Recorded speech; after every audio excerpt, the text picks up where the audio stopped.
Yes, mbifurije amahoro rero nshuti bavandimwe aho muherera hose mu mpane z'isi. Reka dukomeze tubabwire tuti mwarakoze cyane mwebwe mwamaze gukora subscribe ndetse namwe mukomeje kugenda mutwereka ko rwose mudufitiye urukundo. Imana ikomeze kugenda ibahezagire. Reka rero dukomeze gufata mu mugongo abantu bose baba baraburiye ababo, abavandimwe, ababyeyi, abana, inshuti n'abavandimwe mu bwato buherutse kurohama mu kiyaga cya Kivu bw'abakongomani. Ubu rero ubu bwato uwaburoshye uwagize uruhare mu kurohama k'ubu bwato akaba yamaze gutabwa muri yombi, akaba yamaze gufatwa, ariko mu by'ukuri ibintu bikomeje kugenda bibaza abantu benshi cyane.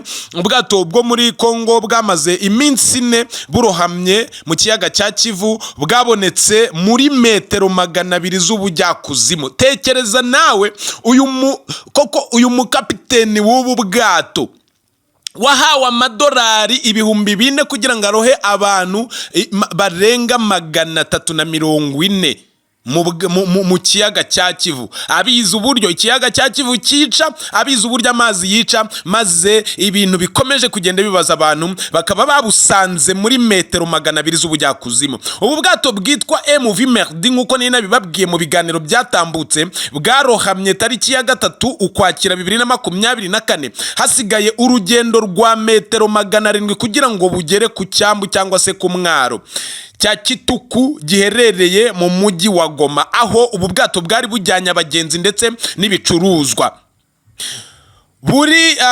Bukirohama, itsinda ry'abatabazi ririmo ingabo z'iki gihugu n'iziri mu butumwa bw'amahoro bw'umuryango wa Afrika y'Amajyepfo SADC ryatangiye igikorwa cyo gushakisha abarohamye bari bataraboneka mu by'ukuri, benshi bari batari barohorwa, batari baboneka mu by'ukuri. Ibintu byakomeje rero kugenda bibabaza abantu benshi cyane, nuko ubu bwato mu by'ukuri abari bari inyuma yo kugira ngo ubu bwato burohame byahereye aho bwapakiriye abagenzi. Tekereza kugira ngo ubwato bube butwara abagenzi bagera kuri 50, nibarangiza bakiremo abagenzi 340. Guverinoma ya Repubulika ya Demokarasi ya Kongo yemeza ko igikorwa cyo gushakisha abarohamye gikomeje na nubu. Hari abatari baboneka mu by'ukuri, birashoboka yuko hari abayise bagwa mu isayo cyangwa se bakaba baragiye munsi y'ubwato. Ibintu bibabaje cyane, kandi ko ubu bwato bwabonetse tariki ya 5 Ukwakira 2024. Guverinoma ya Repubulika ya Demokarasi ya Kongo yemeza ko abapfiriye muri iyi mpanuka ari abantu bagera kuri 340. Abandi 80 bakaba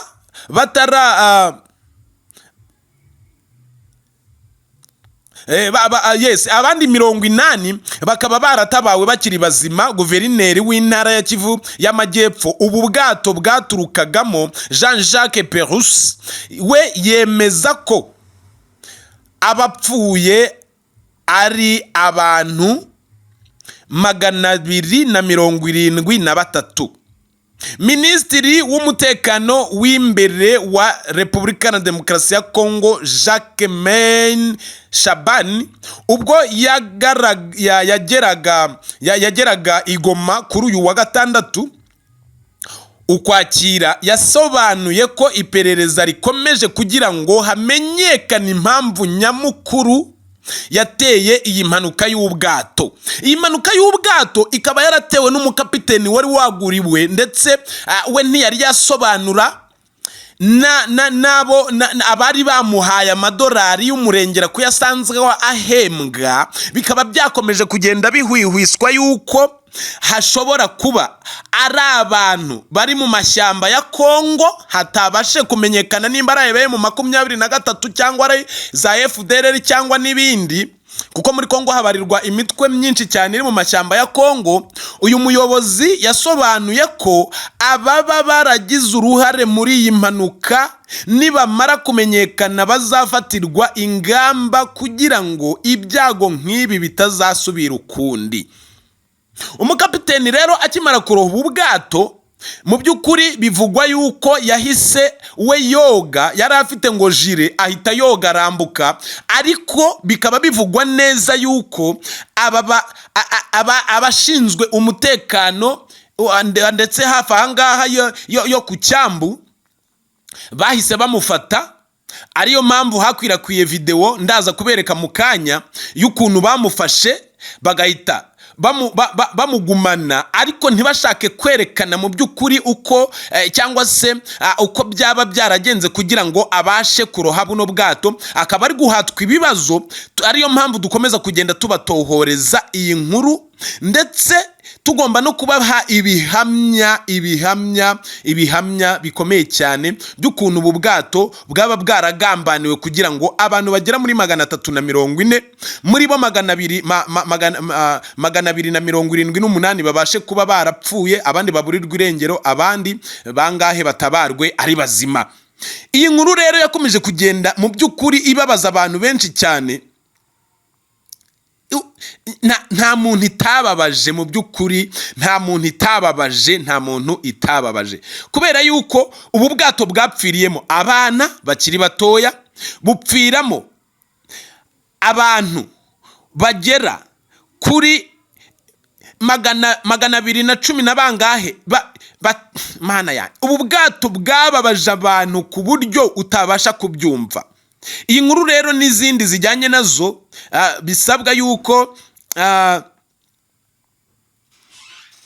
bisaba yuko mu by'ukuri turakomeza kugenda tubibakurikiranira kugira ngo tubashe kugenda tubabwira inkuru ndetse n'ibyagiye bizikurikira. Ndetse nk'uko mubireba ku ifoto, kapiteni w'ubu bwato yari yambaye jire rwose, yabashije koga akimara kuroha ubu bwato, yabashije koga, hanyuma we asa nk'ashaka gutoroka, ariko abashinzwe umutekano bakaba baramufatiye mu maguru mashyashya. Ubu ngubu akaba ariyo mpamvu ari kuryozwa cyangwa se ari guhatwa ibibazo kugira ngo hamenyekane nyirizina impamvu nyirizina yaba ubu bwato yaraburoshye ikuzimu, yaraburoshye imuhengeri. Ibintu byakomeje kugenda bibabaza abantu benshi, bagiye baburira imiryango ndetse n'imitungo yabo muri buno bwato bwarohamye mu kiyaga cya Kivu.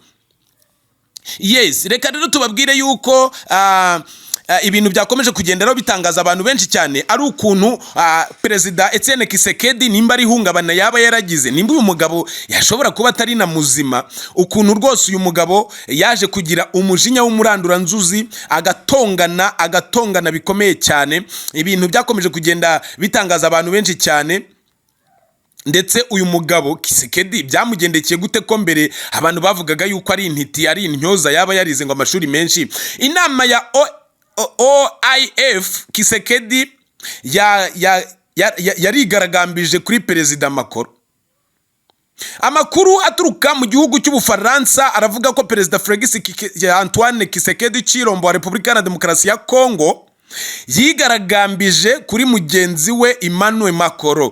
Tshisekedi ari mu Bufaransa aho yitabiriye inama ya 19 y'umuryango mpuzamahanga w'ibihugu bikoresha ururimi rw'igifaransa OIF. Ni inama yanitabiriwe n'abarimo Perezida Paul Kagame, Perezida wa Repubulika y'u Rwanda, Imana imuha amahoro n'imigisha. Kuwa gatanu rero